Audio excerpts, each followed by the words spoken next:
Olá! Antes de mais nada, é importante dizer que esta nossa análise se baseia totalmente no caderno de estudos do professor Dr. Marcelo Lessa, que é o grande idealizador e mentor do projeto Alero Turbo. Exato. E hoje a gente vai fazer uma coisa um pouco diferente. Em vez de só, sei lá, ler a lei, a gente vai tentar construir um Estado do zero, Boa. usando o capítulo 1 da Constituição de Rondônia como se fosse o nosso manual de instruções, sabe? A nossa missão aqui é entender a fundação, os pilares que sustentam todo o resto, o DNA jurídico de Rondônia. E essa abordagem é ótima, porque, vamos ser sinceros, entender esses princípios não é só decorar artigo para prova, né? Não mesmo. É sobre pegar a lógica, a alma da administração pública do Estado. Se a Constituição é o manual, esse capítulo é aquela parte que diz: antes de ligar, leia isto. É o sistema operacional de tudo. E como o professor Lessa sempre reforça, dominar essa base é o que separa o conhecimento superficial do entendimento de verdade. Perfeito. Então vamos lá. Primeira página do nosso manual, artigo 1º. Ele responde basicamente a duas perguntas. Quem somos e de onde vem o poder? Isso. A primeira resposta é que Rondônia é uma unidade autônoma, mas que faz parte do Brasil. Agora, a segunda resposta, essa sim define o jogo. Todo o poder emana do povo. E essa frase, olha, todo poder emana do povo, talvez seja a mais importante de toda a Constituição. Ela vira o jogo do poder, sabe? Como assim? Não são os governantes que têm o poder e o dão para o povo. É o contrário. O povo é o dono original do poder. Ele só empresta temporariamente para os seus representantes. E o plebiscito, o referendo, são as ferramentas para o povo pegar as rédeas de volta sem intermediário. Entendi. Então já sabemos quem manda. Agora, qual a identidade, a missão desse nosso Estado? Aí entram os artigos 2º e 4º.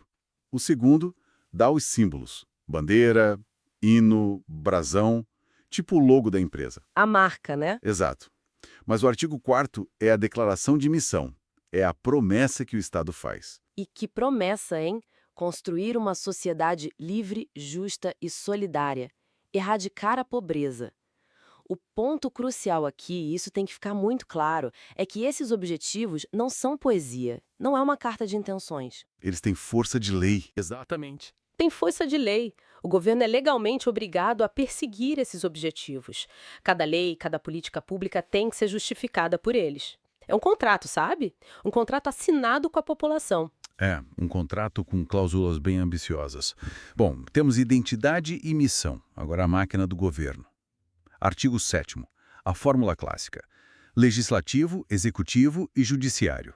O texto diz independentes e harmônicos entre si. E que isso é uma cláusula pétrea. Essa imagem de cláusula pétrea é fantástica. Pétrea vem de pedra. A ideia é que esse princípio é um pilar tão fundamental que não pode ser demolido, nem com emenda constitucional. É intocável. É intocável. É a fundação do prédio. E o motivo é simples. É o nosso principal sistema de segurança contra o abuso de poder. Um cria a lei, o outro aplica, o outro julga. Eles se vigiam. É o famoso sistema de freios e contrapesos, para ninguém virar rei. A máquina está montada. 3 grandes motores. Mas como a gente garante que essa máquina funcione direito? De forma justa? Aí entra o que o material do professor Lessa destaca muito, né? O artigo 10 e o famoso acrônimo LIMP. Exatamente. Se a separação dos poderes é a engenharia da máquina, o LIMP é o software, é o código de conduta.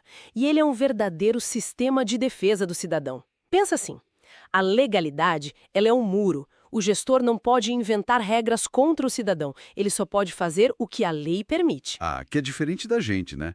Nós, cidadãos, podemos fazer tudo que a lei não proíbe. Para ele, a lógica é invertida. Perfeitamente colocado, é isso. Depois, a impessoalidade. Garante que a fila do serviço público ande por ordem, não por amizade, o Estado não tem amigos nem inimigos, Tem cidadãos. tem cidadãos. Aí vem a moralidade e a publicidade. Eu gosto de pensar nelas como as câmeras de segurança. A moralidade exige honestidade, boa-fé. E a publicidade garante que tudo seja feito às claras, com as luzes acesas, para todo mundo poder fiscalizar. E por último, a eficiência. Essa parece a mais moderna, focada em resultado. Sim, ela foi a última a ser incluída formalmente na Constituição.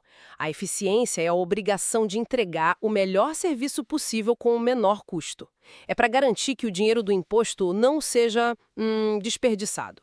Juntos, esses 5 princípios transformam o poder do Estado em um serviço previsível, justo e transparente. Tá, entendi os 5. Mas, na prática, eles não podem entrar em conflito?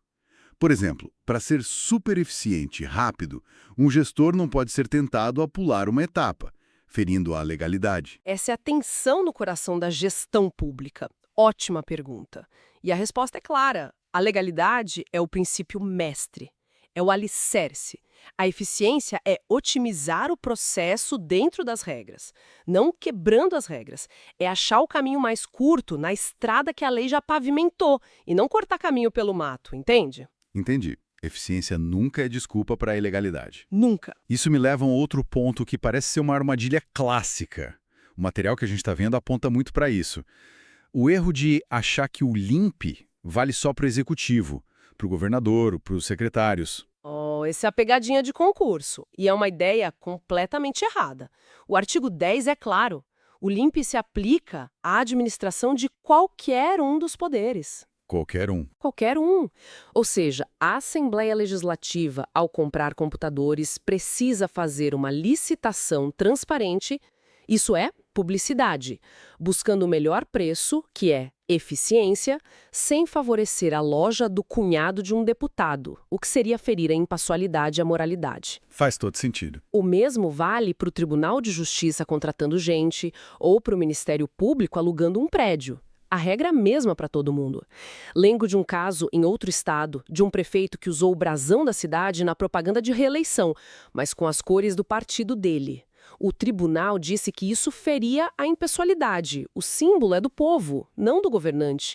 É um exemplo pequeno, mas mostra que esses princípios têm força. Fico alerta, então. Bom, montamos a estrutura do Estado. Instalamos o sistema operacional. Mas e as pessoas? Onde entra a proteção para o cidadão? Acho que chegamos no título 2, dos direitos e garantias fundamentais. Exato. De nada adianta ter uma máquina estatal perfeita se ela pode esmagar o indivíduo, né? O título 2, começando pelo artigo 11, é o escudo do cidadão. Garante vida, liberdade, igualdade, segurança, propriedade. Peraí, lembro aqui. O artigo 11 parece bem curto. Ele não lista tudo aquilo que o famoso artigo 5º da Constituição Federal lista. Ele meio que... Importa o artigo 5º inteiro. Isso é um atalho genial, tanto para quem fez a lei quanto para quem estuda. É exatamente isso. E tem um nome técnico para isso. Princípio da simetria constitucional. Pensa assim, o Brasil é uma federação, certo? Mas os direitos fundamentais têm que ser os mesmos em todo o país. Você não pode ter menos liberdade de expressão em Rondônia do que em São Paulo. Claro. Então, a Constituição Federal cria um piso mínimo de direitos, que é o artigo 5º. As constituições dos estados são obrigadas a respeitar e incorporar esse piso. Elas podem até ampliar direitos, mas nunca reduzir. Quer dizer que, na prática, se a gente domina o artigo 5º da Federal, a gente já domina quase todo esse capítulo de Rondônia. Precisamente. É uma forma de otimizar o estudo e de garantir essa proteção uniforme. Por exemplo, a garantia de que a lei não retroaja para te prejudicar, ou a regra de que provas ilícitas não valem num processo. Essa última é fundamental, né? Impede que o Estado cometa um crime, tipo uma escuta ilegal, para provar outro. É um pilar da justiça. Com certeza. Esse escudo de proteção tem que ser igualmente forte em qualquer lugar do Brasil. Fantástico. Acho que conseguimos montar o nosso Estado e entender as regras mais profundas.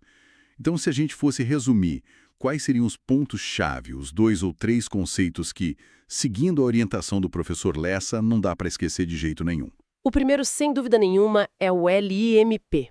Mas não só as 5 palavras, e sim a ideia de que ele é o código de conduta universal para toda e qualquer atividade do Estado, seja no executivo, legislativo ou judiciário. É a bússola moral e legal de todo agente público. Certo, LIMP como o Sistema Operacional Universal. Qual seria o segundo?